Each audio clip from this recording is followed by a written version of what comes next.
Hi, I'm Carl Sweeney. And I'm Raquel Stecher, and this is the CineHistorians podcast, where we explore the history of cinema from across the globe. Hi, everybody, and welcome back to the CineHistorians podcast. As ever, I am your co-host, Carl Sweeney, and I'm joined by the other co-host of the show, Raquel Stecher. Hi, Raquel. Hey, Carl. How's it going? It's going fantastically well because we have reached the final episode of season 2, haven't we? And yes. That in and of itself is very exciting. But in my view, we've got a nice movie to close out the season on as well, because we're looking today at Martin Scorsese's GoodFellas from 1990. And just a reminder that this is part of the topic that we're doing this season, which is the 2022 Sight and Sound list of the greatest films of all time. And GoodFellas was on that list back in 2022. And Raquel will give us a bit more context on that later. But yeah, this should be a very fun one, I think, to close out the season on. Yeah, I agree. And as far as back as I can remember, I've always wanted to talk about this movie. So I'm excited. I thought I would be the first one to squeeze in a quote. So I beat you to it. You're a funny podcaster, Raquel. Yeah, no, joking. Funny how. Right. Okay, so I'll kick us off then with a bit of background on the director of this film, Martin Scorsese. First thing I would say is, and I'll try and link this back actually to season 1, that I think Scorsese is one of the great figures, one of the great filmmakers coming out of that New Hollywood era. And back at the end of season 1, we did a couple of episodes on New Hollywood, actually. We looked at The Graduate, we looked at Jaws. So we will have mentioned Scorsese, I think, in those episodes, but we didn't focus on him at all. And of course, people will know his name. He's one of the most recognizable filmmakers of the modern era, I think. You know, known not just for GoodFellas, but also things like Mean Streets, Taxi Driver, Raging Bull, and many others. And he's very prolific, and he continues to be. So people will have seen things like The Irishman or Killers of the Flower Moon in recent years. You know, and I could just reel off the titles, you know, The Wolf of Wall Street and The Departed and so on and so forth. But anyway, kind of go back to that New Hollywood theme, that there was a group of directors in that era who became known as the movie brats, and Scorsese was one of them. And we talked about Spielberg before when we discussed Jaws, but it would be people like Spielberg and Scorsese, George Lucas, Brian De Palma, Francis Ford Coppola. You know, these were filmmakers who came along who tended to have a different kind of outlook and career path than many of their predecessors. So they tended to get their starts in different ways, and that meant that their approaches became quite different. So Scorsese is a good example because he had attended film school. I think it was New York University, at a time when film schools were increasingly popular, at a time when there was a younger generation who increasingly saw film as a serious art form. So he would be an example of somebody who was, you know, unafraid to be seen, to be trying to be an artist by making films, who was really drawn to the idea of cultivating a personal dimension to his work. He's one of the great examples of that, I would say. And he's also a great example of how many of those New Hollywood filmmakers were very keen cinephiles. So if anyone has ever seen Martin Scorsese talk about movies in interviews, you know, I think it's fair to say he's got a very infectious level of enthusiasm for cinema and its history. If people haven't seen things like A Personal Journey with Martin Scorsese for American Cinema, which is a long documentary, for example, he's just got this great level of knowledge about film history. He did a good one on Italian cinema as well. So whenever you see an interview with him, that's very apparent. And I think very apparent too if you watch his films. So he's someone who I think has always had a very eclectic taste. So if you watch a movie like Taxi Driver, you know, you'll see homages to films by the likes of Jean-Luc Godard in Taxi Driver. There's a shot of a fizzing glass of water, with a nod to a shot from a Godard film called 2 or 3 Things I Know About Her. And then other aspects of the film are informed by John Ford's The Searchers. So influence is being pulled from all sorts of places, basically. And in fact, in GoodFellas, there's a nice example right at the end of the movie. There's a shot of Joe Pesci, kind of an insert shot of Joe Pesci firing a gun at the camera at the end of the film, a reference to the 1903 film, The Great Train Robbery. So I think one of the great aspects of watching Scorsese's films is it's kind of like they serve as a window onto the wider world of cinema. You know, they're a great entry point and a great way to find out about other films and filmmakers. And like I said, especially then if you follow that up by listening to him speak, because he's seen more movies than I think most people will ever kind of forget watching. Basically, he's probably the other way around. He's forgotten watching more movies than the rest of us will ever watch. And I think still that, I mean, we could talk about him all day potentially, but I'll just end for now by saying that at the time of recording in 2025, he's still very active at the age of 82. It's just recently been announced that he will direct a film called What Happens at Night, which is going to star Leonardo DiCaprio, who's been one of his key collaborators in the last 20 or so years. It's also going to star Jennifer Lawrence. So he's still working. I think he's still making very good films. I think his last couple of films have been really strong. And like I say, he's had a very important presence in film culture now for, wow, like about 50 years, a long time. So he's a very notable figure. Do you want to introduce GoodFellas to us, Raquel? This is a 2.5-hour movie, so there's a lot to cover, but I'll try to be concise. And if you haven't watched the movie yet, make sure you stop this episode, go watch it, and come back because we're going to have a lot of spoilers.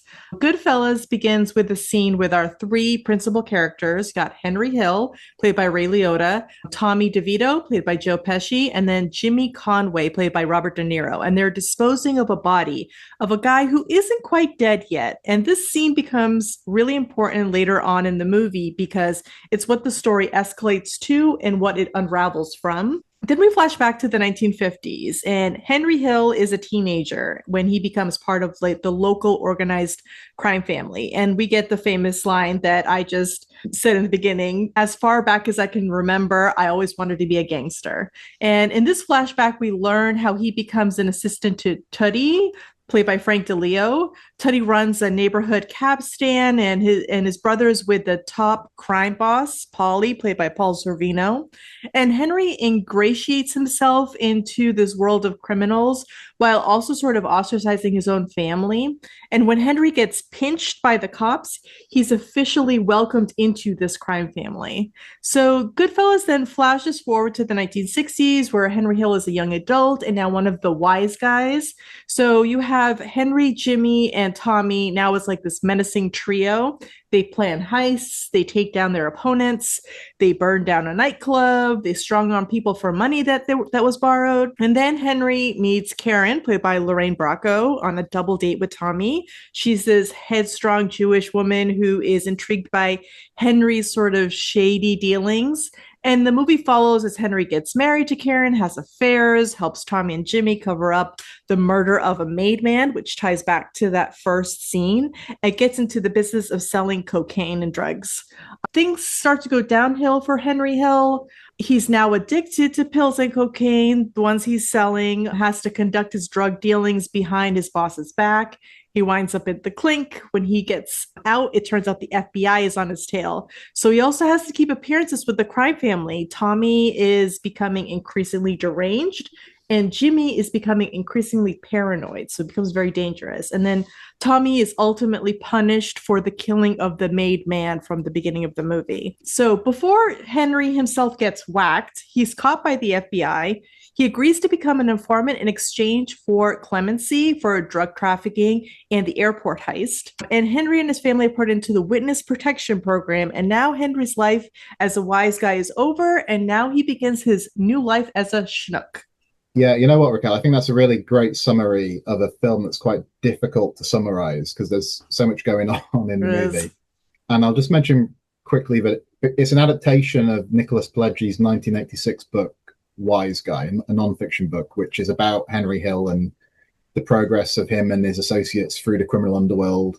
And actually, you did a similar job there to Martin Scorsese, because Scorsese had to really streamline the book, and you've just really done a really good streamline in the movie. Thank you.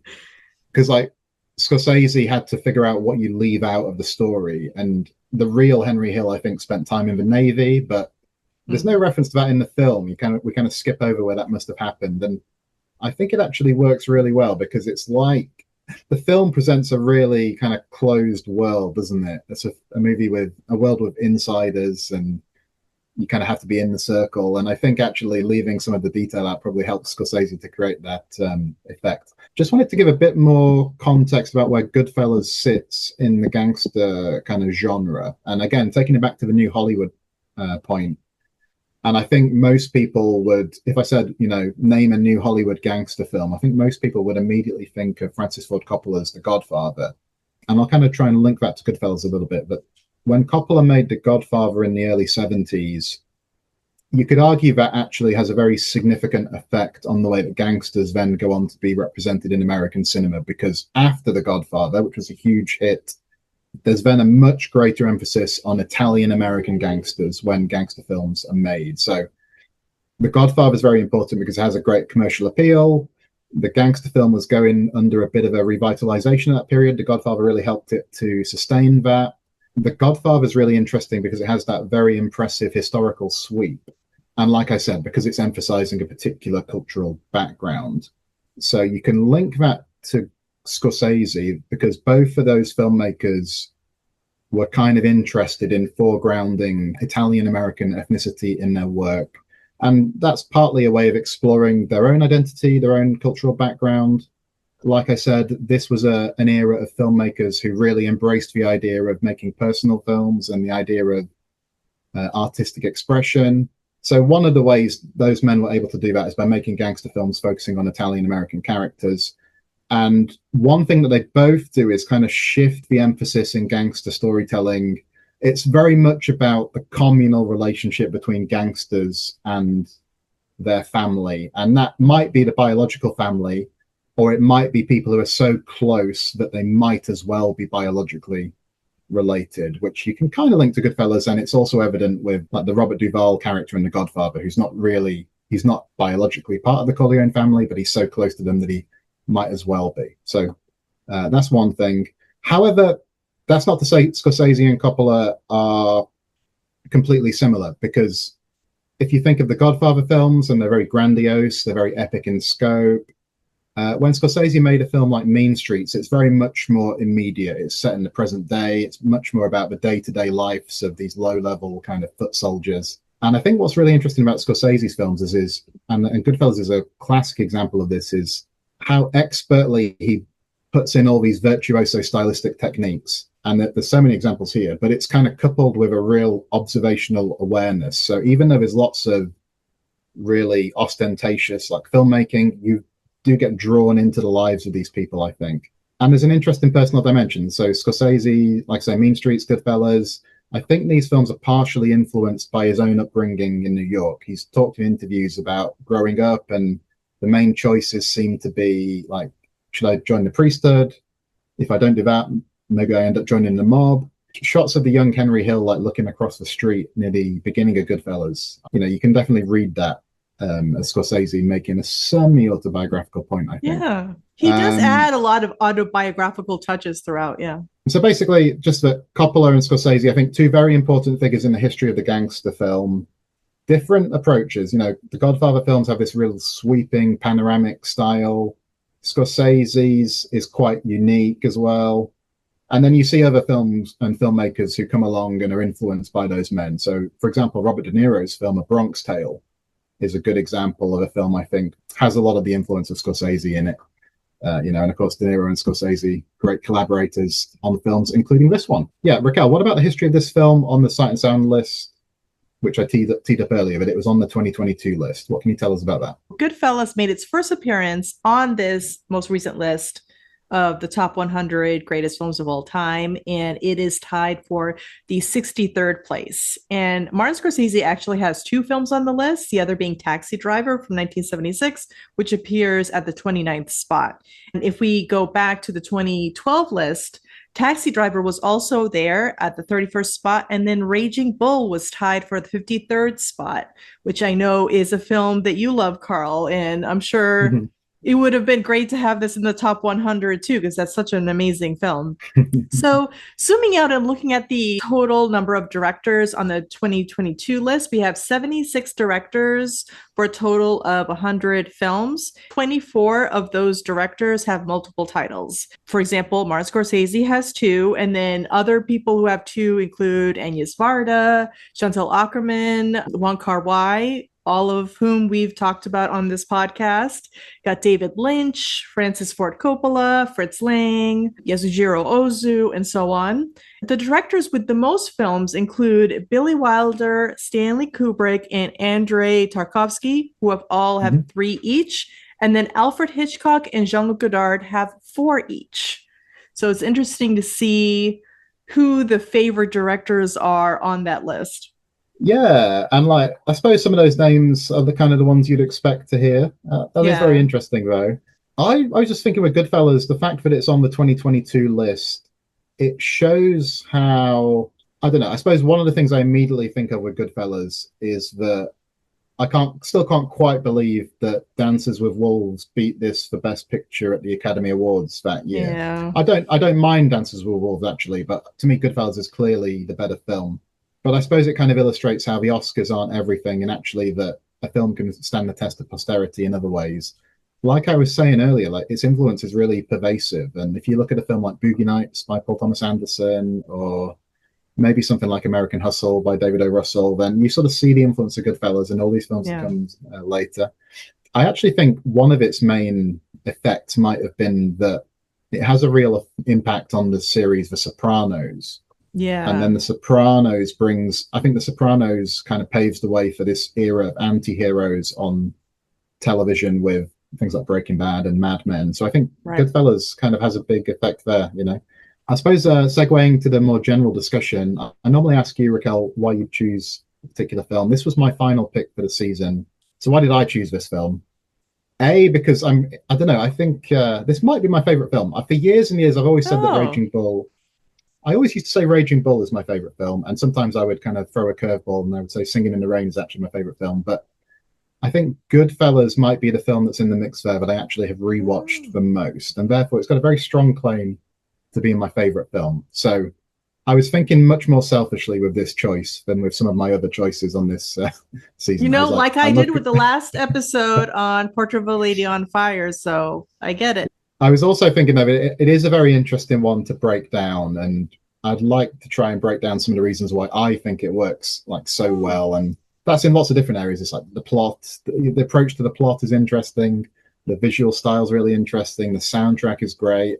There's lots of interesting casting, and I want to talk a bit about the use of violence. So I think it's a good film to discuss. There's lots of ways to kind of approach it. Yeah. So yeah, like I said, the style of the film is so interesting, and you can sort of take that in different ways, like the visual style, the soundtrack, and so on. But is it fair to say plot is not really Scorsese's concern here? Although a lot is going on, there's a lot also of tangents and digressions, and there are some really like novel choices. Like you've got this multi-million-dollar heist that's actually very important to the story if you retell the story kind of sequentially, but it happens off screen. And then you have this kind of unusual approach where like the end of the movie, towards the end, Henry Hill's very paranoid. He's got this FBI helicopter tailing him. You know, he's it's quite sweating all the time. He's very kind of, very sweaty and kind of jittery. And like part of what he's doing though is he's trying to cook this really like he's trying to make a pasta dish, right? and a million pork cutlets, like the amount of food he's trying to make.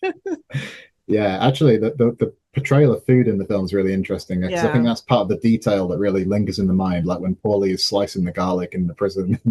You know, because it's just going to melt when you cook it in the sauce. Yeah, but like I say, so an interesting approach to plot. Really, I think the style, if plot's less important in some ways because some things happen off screen and so on, the style of the film becomes incredibly significant because Scorsese's really in the early stages trying to put across the allure of this environment. And like I said earlier, it kind of uses all these stylistic techniques that in a different film or by a different filmmaker, it could have been really distracting. But it really works well. Like you mentioned the voiceover. And people always say like, you know, well, you're supposed to show, not tell. But Goodfellas does a lot of telling, and it provides real insight, that voiceover, into like the real intricacies of day-to-day life for these mobsters. Like I said, the soundtrack is really noticeable, and it's got this, you know, assortment of popular music tunes, but they really complement what's going on screen fantastically well. The cinematography by Michael Ballhaus is very varied and interesting. I'm going to talk later in the episode about the very elaborate Steadicam shot, for example, that takes you from outside the nightclub through the kitchen and into the best table in the building. So things that really stand out, and yet, like we've kind of said, it draws you in, doesn't it? So like it's strange because on the one hand, that could all seem very distracting, but that isn't the effect. The effect is to bring you closer, not to push you further away, if that makes sense. Yeah. And then I think as it develops as well, like the early stages of the film have this very, I don't know, maybe elegiac quality. Henry's reflecting on his early childhood, and the camera's like lingering on all these real trappings, like the stylish clothes. When he turns up at his house and his mother says he looks like a gangster, and like I say, the nightclub with all these like fancy tables, and the wedding scene with all these extravagant gifts. So I can understand why Scorsese would have really enjoyed recreating that world. But it kind of changes as the film develops, doesn't it? Like that isn't always what's happening here. But in the early stages, like you really feel the glamour and the appeal of that lifestyle. Yeah. Like we said, very different as it develops. So like in the later stages of the film, when Henry's all sweaty and paranoid, the camera work suddenly gets very frenetic as well. And you get these kind of zoom ins to the helicopters, and it becomes very tense. And then I think a real come down as well, that when you get to those courtroom scenes, when he's retreating into the witness protection program, it feels like the color palette shifts. Now he's in this new neighborhood. It feels very earthy and barren, and it's kind of a stark contrast to how lively the earlier sequences feel. So to me, it kind of builds up to a very effective point, which is like everything is taken away from him by the end of the movie. Okay, he's safe, he's still alive, but like the excitement has gone, like everything has changed. So I think basically the visual style shifts in very appropriate ways as we go along. So for me, a lot of the pleasure in the film is seeing that style and all the stylistic choices. Does that make sense? Is that how you take it as well? Yeah, I like what you said about how it's kind of frenetic at that last part of the movie, because earlier in the movie, sometimes it just lingers. Just for example, there's one scene where I'll talk about it more later, but it's when Henry Hill hands Karen a bloody gun. And there's a little bit of slow motion happening to sort of really sit on that moment. There's little tiny moments. It's not quite slow motion, but the camera just slows down just a little bit. And there's a little bit more lingering. If you compare it with the end where he's on cocaine and he's paranoid and the FBI is trailing him like on a helicopter, or he thinks so, it's totally different. It's a lot faster. It's a lot more hectic. And I just think that kind of stylistic choice is interesting because we sort of linger in the this criminal world, and we kind of take in the lifestyle that they're living, and then it gets to like, okay, now Henry Hill's in real danger, and it changes. That's a good point about the hectic nature of it towards the end, because I think that's also reflected in the soundtrack, because I think you kind of like, it's almost like it smashes together a few different songs towards the end. You sort of go from George Harrison to, I can't remember. It's a kind of a sequence of songs towards that in that section of the movie where you sort of like transition between them quite abruptly. There's the music when Jimmy has become paranoid and he's killing everybody, and you have like the guy in the meat trailer who's frozen, or the couple who's in the really fancy Cadillac, I think it is, and they're shot to death. And the music, when that music kicks in, I couldn't even tell you what the music is, but the music kicks in, I'm like, oh, this is when all the bodies start to show up. How that kind of plays out. And then also just the ending credits, the music, it's sort of like, it's crazy everything that's happening. And I just end up sitting with the music and the credits, which go on for quite a bit, just trying to almost recover from what just happened in the movie. And I think that also is like an interesting choice, just using those end credits and using that music to kind of like bring you down a bit from all of this that happened. Yeah, I think the one you're talking about where the bodies are being discovered, I think it's the piano section from Layla by, I think it's Derek and the Dominoes, isn't it? It's very memorable.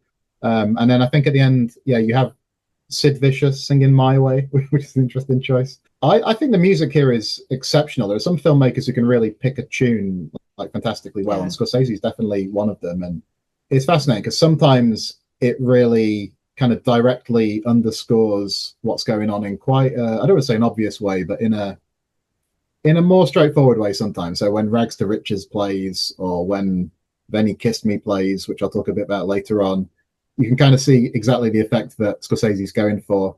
And then there are some choices which are a bit more kind of offbeat, I would say. So there's one scene in the film, the exchange with Billy Batts and him and Joe Pesci's character have been kind of separated, but he comes back for him later, and they beat him to a pulp on the floor of the bar. And I think it's Atlantis by Donovan as De Niro, and as the guy's like laying into him, which is kind of like a strange choice, really, but it works really well. I really like the jukebox kind of effect that the music gives you. It feels like these are the kinds of songs those characters would have heard either on the radio or coming from a jukebox or, on the street or something. You get a mix of different musical styles. You get lots of pop music. There's also, I think there's some opera music at one point. I think when, I feel like when Henry first sees a man who's been shot when he's working as a kid, I feel like we hear some kind of opera music there. It all works fantastically well. And like I say, music is used in quite different ways through the movie. But yeah, like the approach to the visuals, the approach to the music, I think you can look at some other Scorsese films that have a comparable approach. So something like Casino would be an obvious example. I don't know if Scorsese's ever quite, I don't know if any of his other films do that to greater effect than Goodfellas, but that's a very high bar, What about the casting then, Raquel? Like, would you agree? I think most of this, I don't know if most of the success, I think a large part of the success of this film is because the casting is pretty faultless. Do you agree? I agree. Joe Pesci is absolutely terrifying. Robert De Niro does such a great job bringing that intensity to the Jimmy character. But I think that not only is it Ray Liotta's performance as Henry Hill, but the characterization of Henry Hill is so well done. Obviously, it's based on a true person, but it's like a fictionalized version. It's probably a lot more palatable to us than the real Henry Hill. So that's already a benefit. Ray Liotta does such a good job matching this guy's like enthusiasm and energy and his selfishness too. But also what I like is that he's given different points of empathy, like in the early scenes when he's a teenager, the guy who's been shot and he's bleeding from his hand. And Tootie's like, get that guy out of here. I don't want blood in my shop. And Henry can't help but take care of him. And he grabs like 8 aprons and he wraps his hand until somebody can take him away. And you get those little moments, like for example, Henry Hill doesn't actually kill anybody. He pistol whips somebody, he punches a few folks, but he does no stabbing and he does no shooting. Tommy and Jimmy do that. So I think that portrayal of Henry Hill, he's a criminal, but he's really just like almost like a glorified petty criminal. He just really enjoys the crime, but he's not cruel in a way that the other guys are. And I think Ray Liotta plays that really well. Like you could tell he's different from these other 2 guys that he's with all the time. Yeah, no, I think the casting too. And Lorraine Bracco as Karen is wonderful. She matches Ray Liotta very well. I agree. I think with Liotta, I don't think he was ever better than he was here. Like we said, with the way the film develops and the way Henry's trajectory goes, and I think he nails like just how increasingly manic he gets as things are threatening to catch up with Henry. No, I think across the board, I think, like you said, Joe Pesci's that performance by Pesci practically, it's explosive. I don't know. It scares me every time. Actually, just even down to the smallest parts. And like sometimes I think about some of the really minor characters in this film, like when Henry Hill first goes to court and he's got a lawyer defending him who just kind of looks a little bit kind of sleazy, and he just kind of smiles at the judge with his kind of crooked smile, and just where they plucked these people from. And like they, even if they're only in the film for less than a minute, they all kind of like you said with that scene where you're meeting all these people like Fat Andy, Jimmy 2 Times, and all those kind of characters. Yeah, the Bamboo Lounge. Yeah, no, that's all done. And we only get little glimpses of them, but they're actually kind of memorable. Like, here's Pete the Killer, here's Fat Andy, and it's like, whoa, who are these people? The woman who plays the babysitter / drug mule towards the end, she does a really great job, because she's like, I don't care, I'll commit the crimes, but I'll also be sloppy about it. And I just love how she plays the character. No, even the minor characters, like you said, are really interesting. Maury, the guy who sells the toupees, he's a character. Yeah, and I think those wig commercials are fantastic, actually, where we see him like, jump in the swimming pool. And very good. Do you have any qualms about, I can imagine there'd be people who would sit down and like, this is a very profane film, lots of swearing. It's a very violent film. It's peppered with murders and beatings. And sometimes like this kind of stuff happens quite swiftly. At other times it's actually quite prolonged.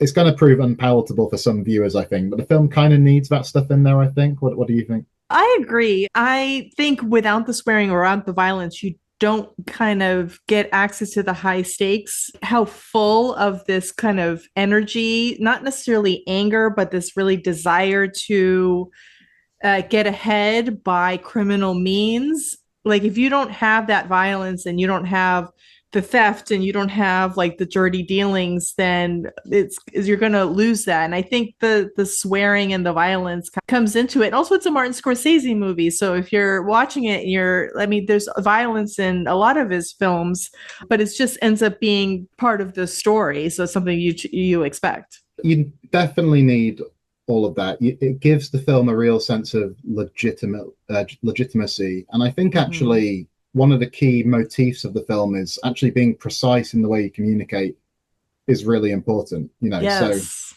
what is said and what is not said is very important. Yeah, and also if you make a mistake, so like there's a young errand boy called Spider, played by Michael Imperioli, he's after getting shot, so you can understand why he's aggrieved. But when he comes back to work, he makes the mistake of telling Tommy to go fuck himself. Initially, it's very funny because De Niro is, Jimmy Conway is really egging on Tommy, Pesci's character.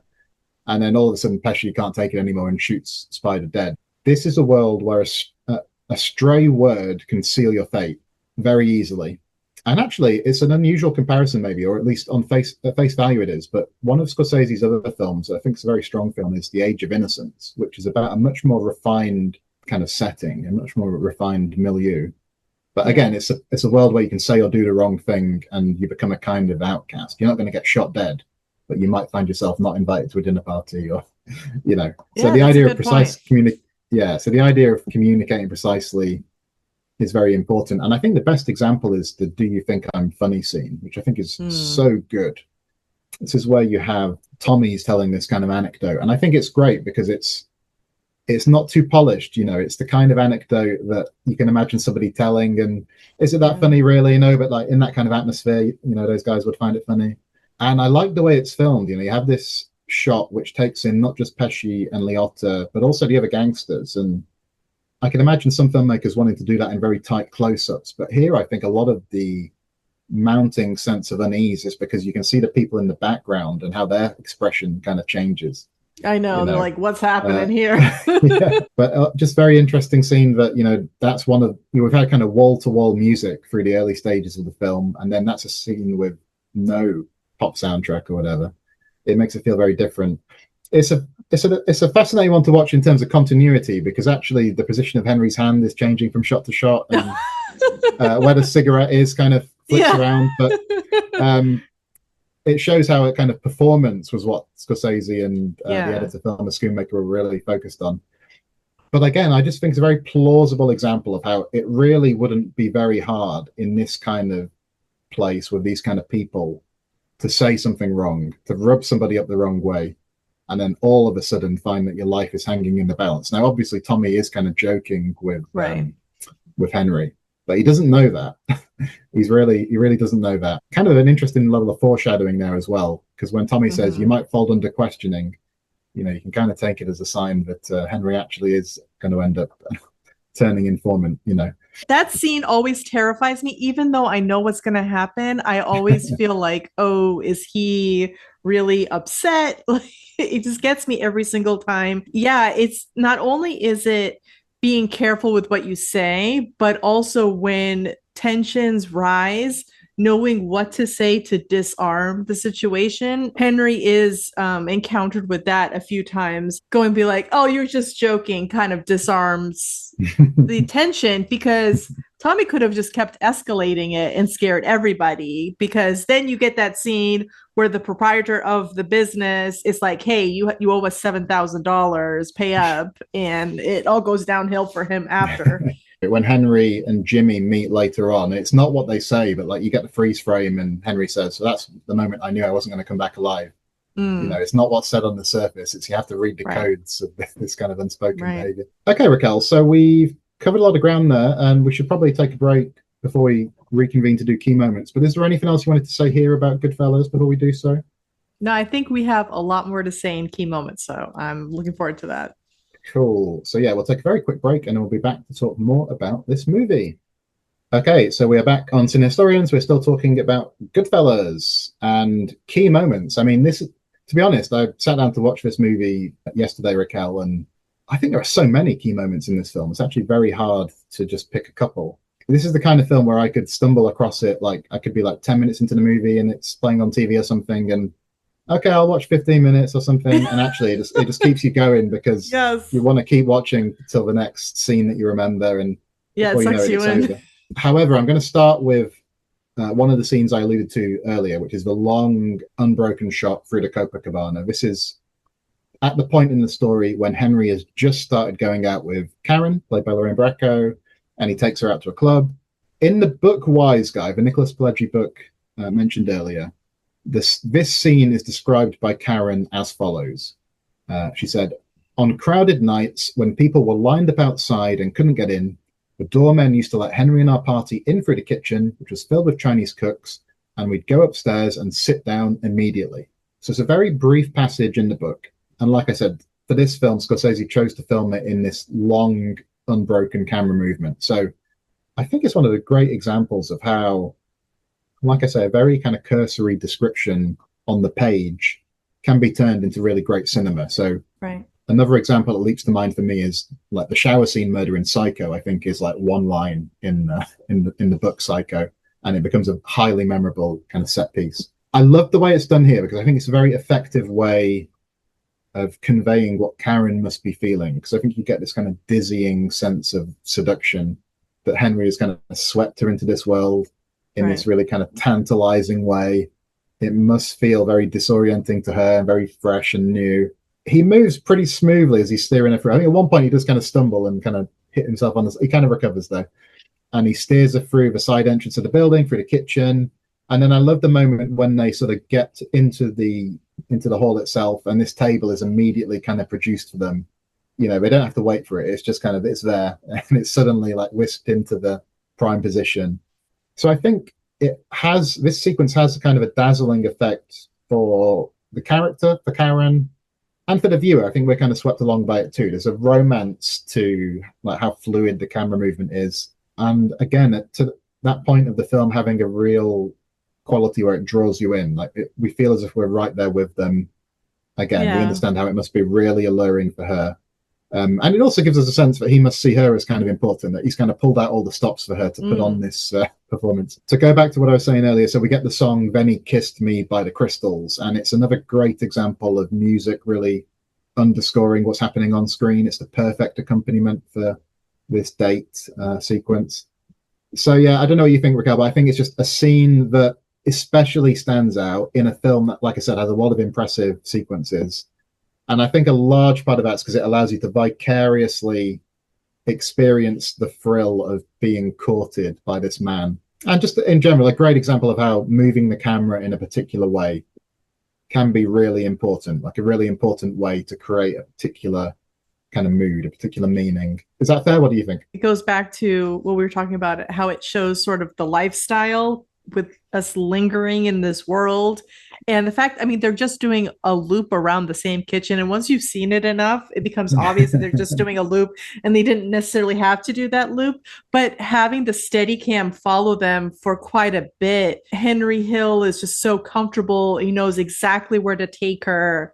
And then I even love the point where he's like slipping the waiters like some money and the host some money, and they bring out a table and it's kind of being brought over the people, and then they're setting up a little lamp, and then all of a sudden they've sat down and there's a bottle being presented to them of like wine or champagne, and it's from the table across the way. And so that's just so glamorous. It just keeps adding, like they cut the line, he knows where to go, he's sweeping her into this world. They get priority seating right at the front. Everything's set up for them. And then she's like, wait, what do you do again? He's like, I'm in construction. I'm a union delegate. And I think that just taking some time to linger on that scene really adds a little bit of the romance in the movie, the glamour of the lifestyle, even though it is a very like dark world. 100%. And we'll go on to your first choice, which perhaps is a bit less romantic. Oh, well, I suppose it depends how you look at it, really. But I think it's violently romantic. very violently. Well, so go on. So this is the scene with the pistol. Yes. Well, yeah, go on, tell us about it. Okay, this actually is my favorite scene in the movie. I'm always drawn to it. So it is the pistol whipping scene. So to set it up, it starts with Karen and Henry on a date, and Karen's neighbor from across the street greets her, and he's acting very flirtatious with her. Already get a sense from this interaction that he's not a good guy because he's openly flirting with a woman who's on a date with another man. So we know he's up to no good. Then it cuts to Karen. She's at a phone booth. She's been calling Henry because the neighbor actually advances on her. She rejected him, and then he became violent, and she's very shaken up and scared. He pushed her out of the car. So Henry goes and picks her up and brings her home. So we see the neighbor across the street with a couple buddies. They're like working on his car. Henry, like, there's that great shot of Ray Liotta looking in the rearview mirror at him. Oh, go inside. And then, okay, so this is where Ray Liotta really shines in the movie, because he's walking across the street to this neighbor's house. His arms are straight down. He's walking very stiffly, but with this determination. He's almost even leaning forward. He's trying to contain all of his anger because he needs all of that energy to release it on the guy. Like, we see him, we know that he has like a gun in his belt. And then he goes, and the guy's just like, the neighbor's not even taking it seriously. He pulls out the gun, and with the butt of the gun, he's like pounding this guy's face in. And kudos to whoever the Foley artist is in this, because it does actually sound like the guy is hitting the bones of his face. Like, you can really hear it. And it's such a violent scene, like grabbing the guy's hair. He's really going for it, and it lingers. Like, that's another part of that, like those beginning scenes, is that it really lingers on the scene. And then when he walks back, Ray Liotta's, his hair is a little disheveled. He's like pulling up his lips into this like grimace, and he's like walking across the street again, and he hands Karen the bloody gun. And like I mentioned before, there's like, it kind of goes into a little slow-mo to sort of linger. Karen has this great line, I'll read it to you guys. "I know there are women like my best friends who would have gotten out the minute their boyfriend gave them a gun to hide, but I didn't. I've got to admit the truth, it turned me on." I just love that. I think it's the catalyst that moves their relationship forward, because the next scene they're getting married. It helps us understand why Karen desires to be with him. And like I said, it's a violently romantic scene. You can kind of understand why she has the hots for him. I don't know. It's very powerful and memorable. What do you think about it?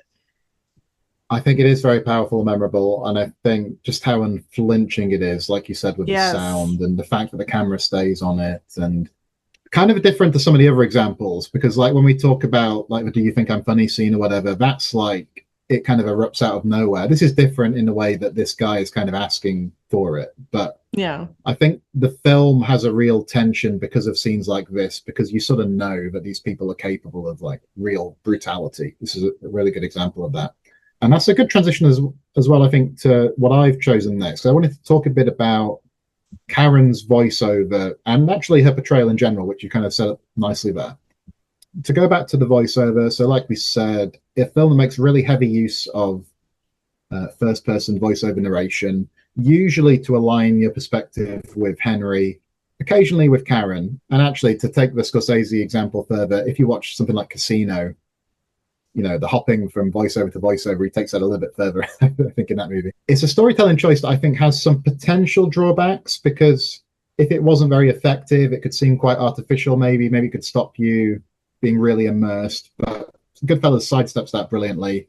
And I think actually the narration is one of the real strengths of the film. I love it when the image freezes when Henry's completing a thought or something, or when he's emphasizing a point. It's done really well. It kind of reinforces the control he has over the narrative early on before things turn south. Oh, yeah. So although the film is most concerned with the male characters, like I said, it switches to Karen's perspective at various points. And I think that's very significant, because it helps us to understand not just her attraction to Henry, because obviously he's a good-looking guy, we can understand that, but her attraction to him and to this lifestyle. Like you kind of were saying, the thing about her being turned on we hear that she's kind of motivated by this level of greed and desire.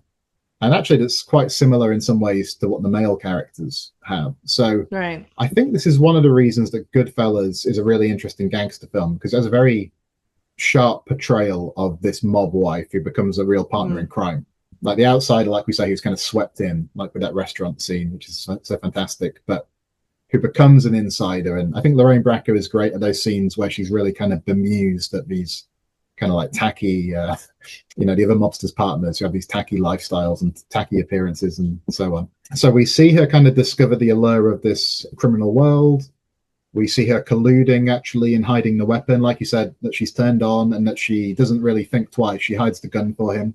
So she's kind of a different character to, let's say, Diane Keaton's character in The Godfather, who it takes that character, Kay Corleone, a while to figure out exactly what's going on. Karen learns this quite early, and as the film progresses, actually takes a bit more of an active role in what he's doing. So it's kind of like she's assisting in the drug trafficking. So, if there's sometimes a tendency for mob wives in movies to be kind of naive, that's not the case with Karen Hill. I don't think she knows everything, but she knows a lot, and she kind of is colluding in this criminal activity. And I think that's one of the strengths of Goodfellas, is that she's such a strong character, and she's not just like this wife that you maybe see a couple of times. She's really part of what's going on, and her character is just so complex and interesting that it really carries the movie. And one thing I also really love about their relationship is how it progresses with the visual motif of their living quarters becoming more and more gaudy in their decoration. It becomes like crazier and crazier, the decor, and kind of shows how things are escalating. I just think it's really interesting. I think so too. And just to say quickly that I've mentioned The Sopranos once or twice, and a very obvious link between Goodfellas and The Sopranos is that Lorraine Bracco goes on to have a really key role in that series as the psychiatrist, Jennifer Melfi.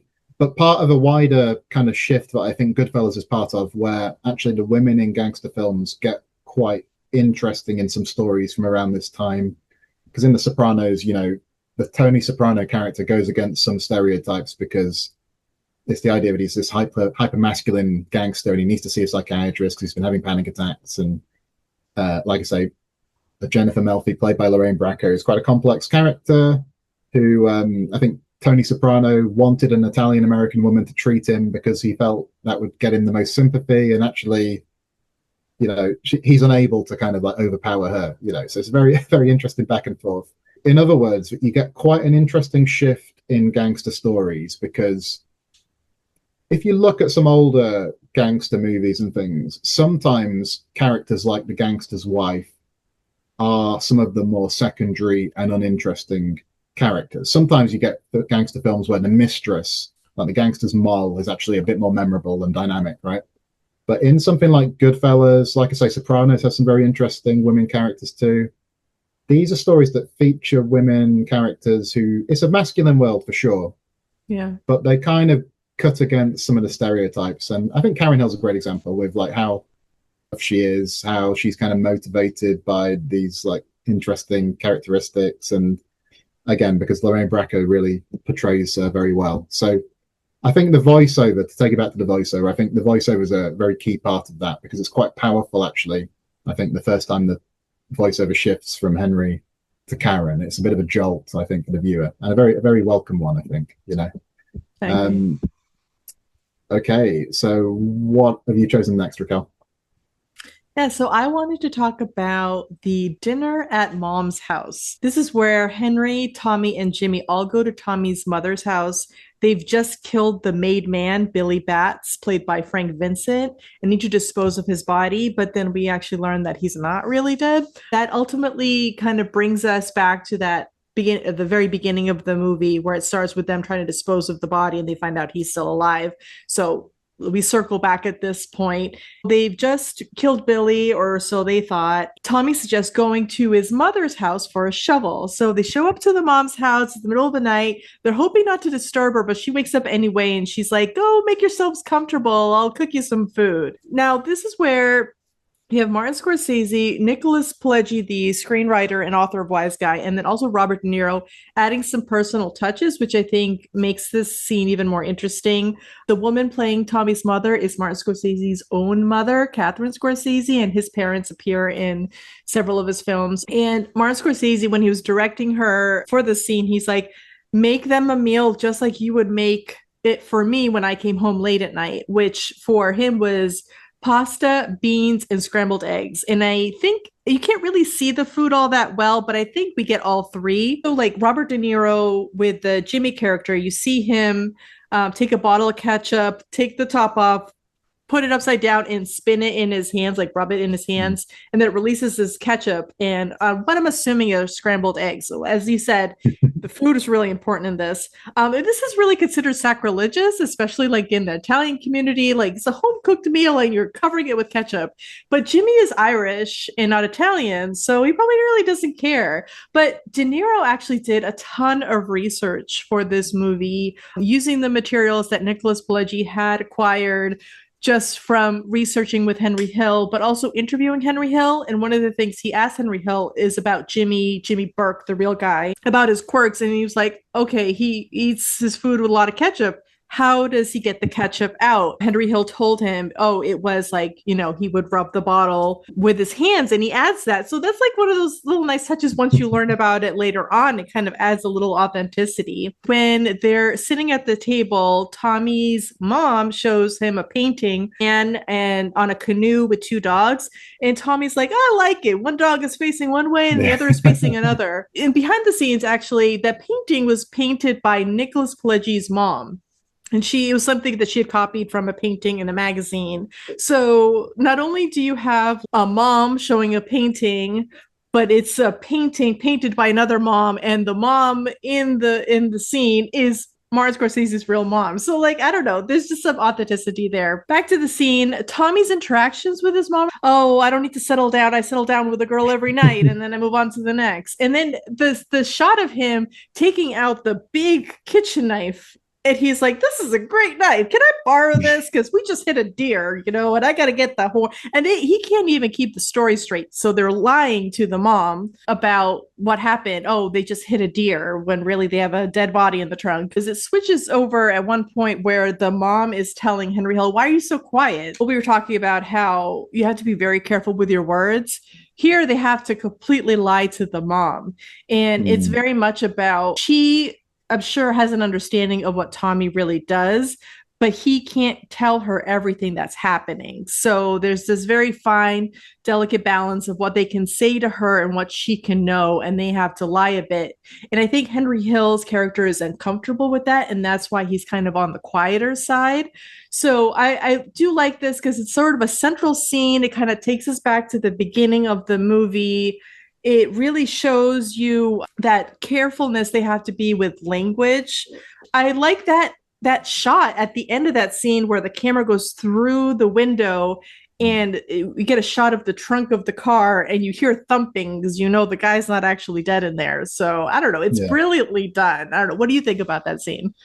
It is brilliantly done, and I think it's one of the funnier sequences in the film. And actually, like we said about how violent and profane the film is, but with sequences like this, there's just a ton of like really dark humor in the film that's actually very effective. So I sort of think about when they turn up and they're she's woken up and they're like, no, go back to bed, and like that kind of hard cut to when the table's all laid out and she's prepared all this food.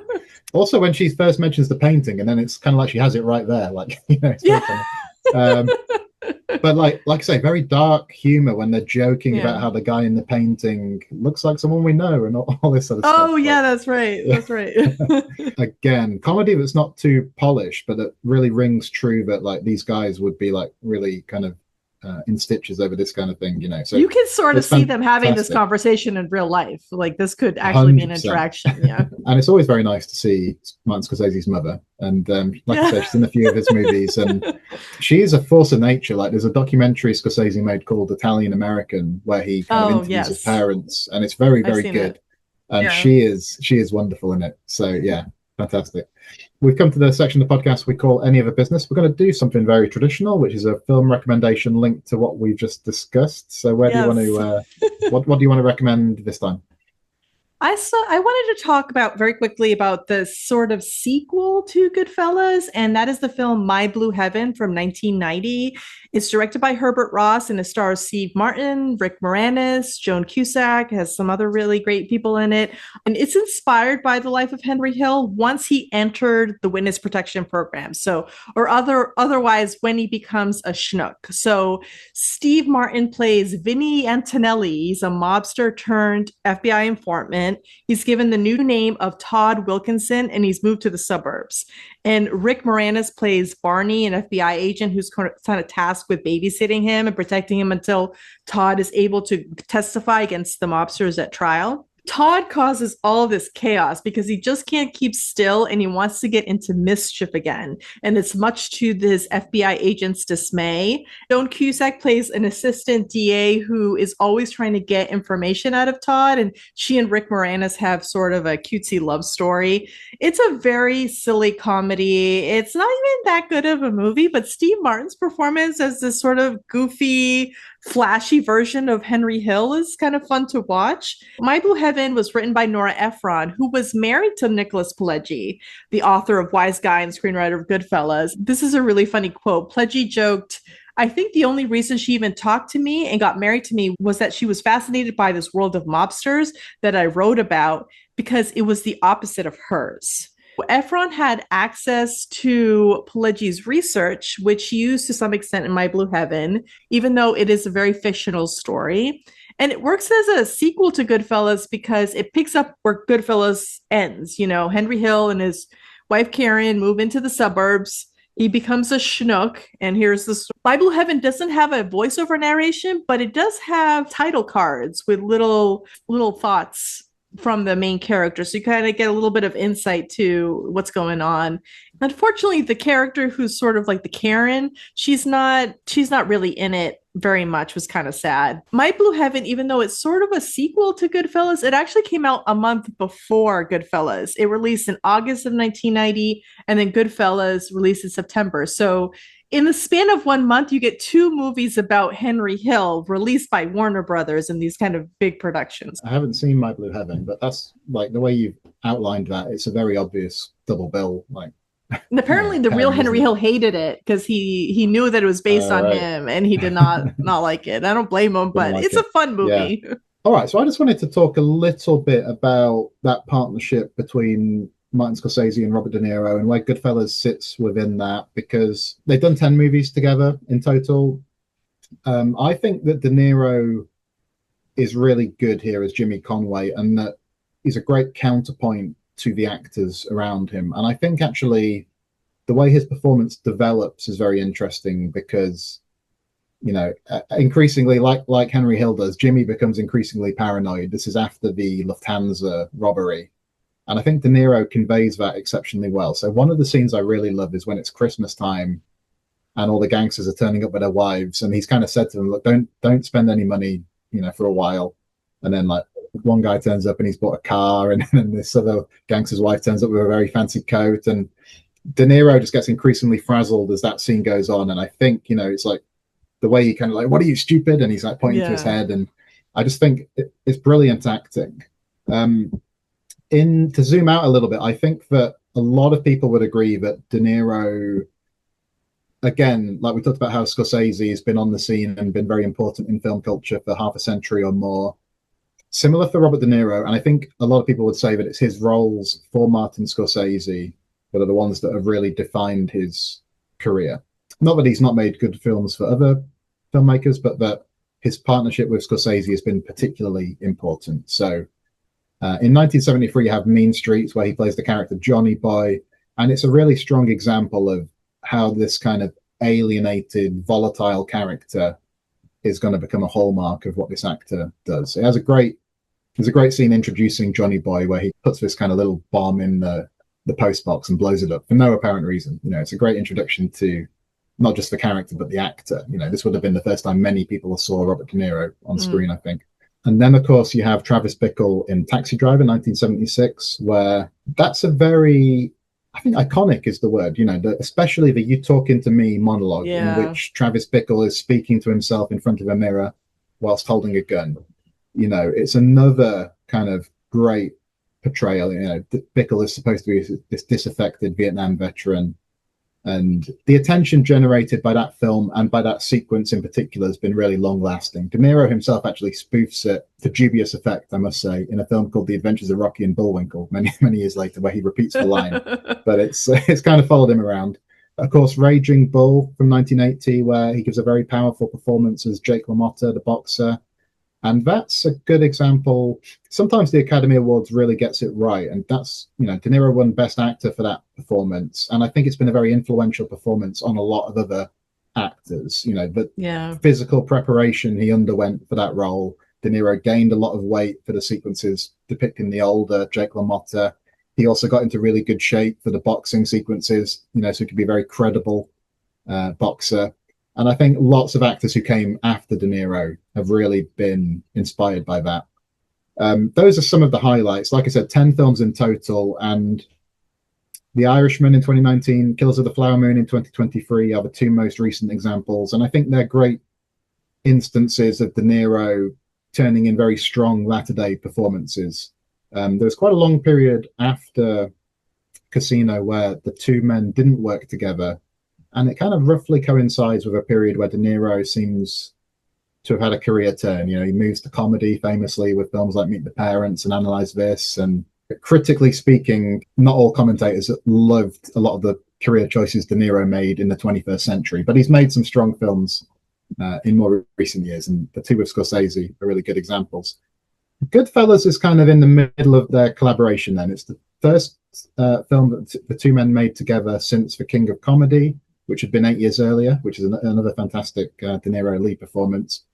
And I think it's kind of a new phase of their partnership. This is probably the first time when De Niro's in the Scorsese film where there are times when, not that Robert De Niro can ever entirely blend into the background, but there are scenes here like when Jimmy's at the wedding or something where De Niro is kind of content not to be the main event in every single scene he appears in here. He's just kind of like, he's part of this world. He doesn't always have to overwhelm, every single scene that he's in. But I think, obviously, it's a very prominent example of the type of menacing gangster figure he's played many times. And as the film enters the second half, and especially after the Lufthansa robbery, I think, De Niro has some very strong scenes here. Like I say, I love that scene where it's Christmas and he's really kind of struggling. But all the stuff about, when he's thinking about whether to whack Maury, and those scenes with Karen where she gets really scared, but he's kind of sending her off to her death. That's a great scene. Yeah, and the scene we mentioned earlier where he meets Henry, and Henry's kind of decided that he's not going to come back alive if he does this. I think De Niro really comes into his own there. So a lot of De Niro's choices here are really vindicated when you consider what Joe Pesci is doing, because Joe Pesci is so kind of extravagant and explosive as Tommy. But I think De Niro giving a different kind of magnetic performance works really well. There is a kind of counterpoint thing going on. There are two different levels of intensity. They're two different types of intensity, because Joe Pesci's character is just all upfront with it, whereas, Jimmy will show that paranoia and that intensity, but then he'll also hide it really well. And he'll also be a little lovable too, to sort of de-escalate or try to hide something, especially that scene with Karen where he's trying to be like, oh, just go over there, and he's trying to be kind of kind, but we know that he's trying to get her whacked because she's become too involved in things. And also Robert De Niro is one of those actors who I think is just very in love with the art of the film process. And it's really interesting that he's had like those stages in his career. I read this really interesting book called Made Men, The Story of Goodfellas by Glenn Kenny. And Glenn Kenny was talking about how he's really difficult to interview because he does not want to talk about the technical aspects. He just knows like what he did and what drew him to the character, like the process, but not necessarily the filmmaking side of it, that he was more interested in like the art of it. And I think too, I also read that everyone wanted a glimpse of Robert De Niro. So I think he was like one of the last people cast in the film. But once it got around in the neighborhood that he was cast, like all these people were showing up in the background just to get a glimpse of Robert De Niro acting. So he's such a huge draw in this film, but like you said, I like that he doesn't necessarily have to mug for the camera every time. Like he knows when he has to be there, but also kind of in the background. Yeah. I think that's a very interesting point about how kind of like taciturn he has been as an interviewee over the years, because I think it is so true when you look at especially older interviews with him, that very often the writer ends up not writing, there aren't many quotes from De Niro that they can use, so they write a lot about what it's like to try and interview Robert De Niro, and you sort of get a lot of descriptions of the fact that he was looking at his watch or this and that. But then the big exception then is that he becomes very happy to talk about certain things later in life, such as the presidency of Donald J. Trump, for example, which really seems to have fired up De Niro to something he opposes strenuously. I guess it has to be something he wants to talk about. Yeah, so you get these interesting shifts. And with that, we come amazingly to the end of our second season, Raquel. So I think this has been a lot of fun, basically, because this was your choice of topic, and it was a great idea because it's allowed us to kind of not only cross the globe, but look at very different types of film. I just really like the way it's kind of panned out. I think that I think our choices have like complemented each other quite well. If I do say so myself. Yeah, that's a wrap on the second season. What are your thoughts? No, I think this was so much fun. I hope that our listeners and people who subscribe to us on YouTube have as much fun watching these movies and talking about them as we do, because we've just talked about some of the great, amazing films from cinema in this season and the previous season, and there's still so much more to talk about. Well, what we should do is we should definitely, when the 2032 list comes around, which I'm assuming Sight and Sound will still be active and we'll still be doing the 10-yearly poll by then, hopefully we should have a look at that for sure and see what the shifts are, because I think, like we've said all through the season, like this is a great barometer, isn't it, of the way film tastes change. And it's a few years away yet, but let's just keep that bookmarked. So basically we're at the end of season 2. Thank you everybody who's joined us this season. Although it's the end of the season, it's not too late to rate and review the podcast if you're listening to us on something like Apple or Spotify. As ever, we're not just saying this because we like the adulation. It's just that a 5-star review and even just a 1-line review or a 2-line review, it's going to help us find other people who will enjoy our show. So we would love it if you could take just a minute out of your day to do that for us. And Raquel, you normally are the one who tells us a bit about what people can do on YouTube to help us out too. So what can people do there? They could smash the subscribe button or tap it gently, whichever you prefer, and hit the bell notification so you never miss another episode. And make sure to go back to season 1 if you haven't watched it or listened to it already. All of that's going to be available for you. Great stuff. Well, thank you, Raquel, for season 2 and joining me on every episode of the season as ever. And thanks everybody for listening. It's been great to break down the Sight and Sound 2022 list over these episodes. Thanks for joining us for this chat about GoodFellas. We'll be back in the future for season 3, and take it easy everybody. Thank you for listening. Bye now. Bye. You can find the CineHistorians at cinehistorians.com and on X, Letterboxd and YouTube at CineHistorians. If you're interested in supporting the show, please consider leaving us a Ko-fi. You can find our Ko-fi link and all of our other links in the show notes. Thank you for listening and happy viewing.